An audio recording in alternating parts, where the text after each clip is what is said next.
Hey guys, welcome to week 6 of the Road to 8th edition, and been a few bits and pieces this week that I'm going to cover so far since getting back to Warhammer Fest, which was a great day. Don't forget to check out my first ever vlog and see what I look like and see what happened at that day. It was a great day. Anyway, whilst I've been gone, Games Workshop seems to have more holes in it than a sieve, and leaks are everywhere. I'm a little bit disappointed to an extent, but the cynic in me says it could potentially be deliberate. But it's a difficult bone of contention. It's, should they be allowing it? How many people are breaching their non-disclosure agreements? How many people have got hold of the game early because they're bigger YouTubers or they're gaming companies and they want to be able to playtest and have a go before the public? I don't know. It's a difficult one, but I am not going to be covering the leaks. Just to be clear, I am not covering leaks. I am not going to infringe on that. So if you are here looking for all the Necron rules, all the Blood Angel rules, the PDF of all the core rules of the game, then you're in the wrong place. I'm afraid I am not going to be covering it. Sorry. However, what I am going to be covering is everything that's been on the community page, which has been another good week, I think. So first up, we have a faction focus on the Genestealer cult. Now these are sort of relatively new reincarnation, as it were, of model ranges and so on, back from a long time ago when they were really cool and trendy. So we've got some rules coming up for those guys. They have a really interesting method of entry with this cult ambush. They can move, shoot, assault with this random entry, either from a board edge or from this 9 inches away from an enemy unit. They can ignore morale with their patriarch.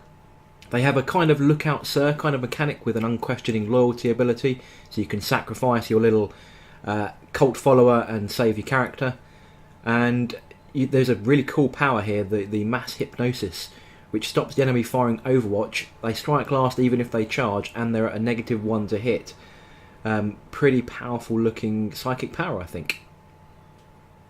They have access to tanks. Yes, everyone loves, well, I always loved the Genestealer limousine personally, but picking your Genestealer cult army, you can select your army from the Tyrannid faction or the Astra Militarum, the Imperial Guard, and you can take a guard detachment per cult detachment, just to try and keep some balance, I guess, there. But they also have their own really cool vehicle with the Goliath Rock Grinder, and that has some interesting rules. It's got a cache of demo charges, which I really like the sound of, which is like guys throwing dynamite out the side doors kind of thing. And that looks pretty powerful. D6 shots at strength 8, AP -3 and D3 damage per shot. That's pretty good. Don't get near those guys. I can see those things parking up next to a unit and lobbing those sticks of dynamite out of the windows. That would be quite thematic. Quite like that idea a lot. So we have the Mr. Reboot Gilliman, Primarch of the Ultramarines, and he's here to save the day and rescue mankind from all the new terrors that are appearing through the new rift that's ripped the Galactic Empire in half. And he has the Ultima founding, so he has gone ahead with his Primaris Marines and basically done a backfill on all those all those chapters that have been heavily decimated in recent times. He's filled those out with his new Primaris Space Marines, and he's also created a new battlefront along the new Warp Rift with new chapters, all full of these Primaris Space Marines. You know, they've taken over old monasteries and old fortifications and made their own worlds, but they do still trace their lineage back to their first founding gene seed, which was taken from under Mars. So their genetic deviations and chaos resistance is still a little bit untested. So taking that large bit of fluff with a huge pinch of salt, we now have all these new chapters, and this is a quick screenshot that they've shown of what the original first founding would look like in Primaris armour in the current colour schemes. Highly exciting. But obviously the aim of the game is to sell you some Primaris Marines and make your own chapters up, so Games Workshop have very generously given us a colouring in book so that we can create our own chapter with our own heraldry and all that good stuff. Highly amazing, I'm sure. Get your colouring pens out, folks. It's time to make Special Marines.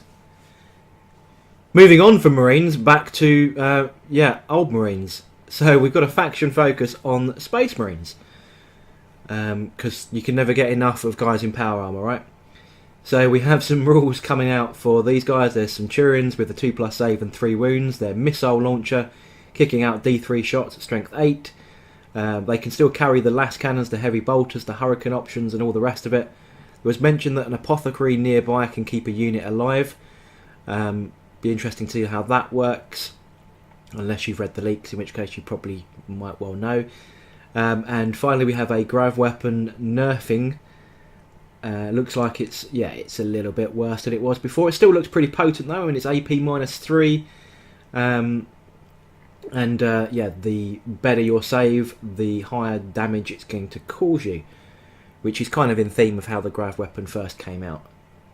Whereas if you had a crap save, like a 5-up, it was harder to wound, but if you had a good save, it was easier to wound. An update on Predators then. Predator tanks, which I haven't seen on a battlefield in yonks. In fact, probably the last time I used the word yonk was the last time I saw a Predator. Now that has toughness 7 and 11 wounds. Can split fire, as we've kind of alluded to before. So it can still take all its las cannons, or you can take the heavy bolter and auto cannon option, mix and match, fire at different targets. Then we have an update. This is the 3rd rule set I've seen for Mr. Gilliman himself. So we've had the Heresy version, we've had the 7th edition, now we have the 8th edition version of him. He's packing a hefty 9 wounds, which is just under that 10 wound limit for being picked out as not the nearest character. Lots of attacks, big saves. He even gets to get back up if he managed to get slain on a battlefield once. His weapons are pretty good. He carries the Emperor's Sword, which, kicking out 3 damage at +2 strength is certainly going to hurt a few people. And his ability of all Ultramarines within 6 inches get to reroll hits and wounds. Now that's pretty powerful, but I expect other chapter masters to have something at least vaguely similar in other Space Marine chapters. Dreadnoughts have had a little bit of a buff as well. We know that they're toughness 7 with a load of wounds now, 8 wounds. Lots of attacks at strength 12 with their power fists, which are AP -3, causing 3 damage. And just because we now know that the profiles and stats are all in line with infantry, they can overwatch. So packing the heavy flamer could be a good option on a dreadnought these days. And to round out this video then, we've had, I don't really know how to phrase this, but how to choose your army. And I can't for the life of me work out why this is any different to any edition ever before. Other than the 3 different methods of playing the game, which is the open play, bring what you've got, roll dice, thank you very much. Or the new narrative power level version, which, as we've seen on data slates before, now that each unit has a power level, the more you add to that unit, the higher the power, and you go to an approximate kind of cap, and then there's the underdog and all the rest of it. Check out one of my previous videos on more of that. Then we have the points version for granularity, which is the way I've been doing this for however many years now. So, not really sure what they're trying to add to the discussion point with choosing your army. All we know is that vehicles are going to be a little bit higher in cost because they're a little bit more powerful. And some units are coming with equipment, some units are coming with optional equipment which you're going to have to pay points for. So, I'm a little bit baffled why that became an article. Seemed a bit straightforward to me, but maybe they're pitching this at people who have never played before. So, I guess they have to assume that there aren't veterans out there and this is the first time they're seeing the game. So I guess they have to include that as an explanation. So that wraps this video up then. That's the first half of week 6 covered. I hope you enjoyed the updates. As I said, apologies for those that are looking for leaks. I'm not covering it. I don't want to get in trouble with the powers that be. And to be honest, I actually want something to read when I go and buy this.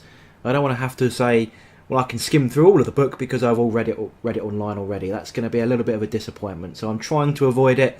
I have seen it. I've tried to not read it. It's a bit difficult, I know, because I'm super keen. But, I'm not going to be covering it on this video or any future videos until it's published on the community website. That is the important bit, and that's what this series is covering. Anyway, hope you enjoyed what you did see. Feel free to drop a like, comment, subscribe, let me know what you think, what's going on this week, and I shall catch you on the next video.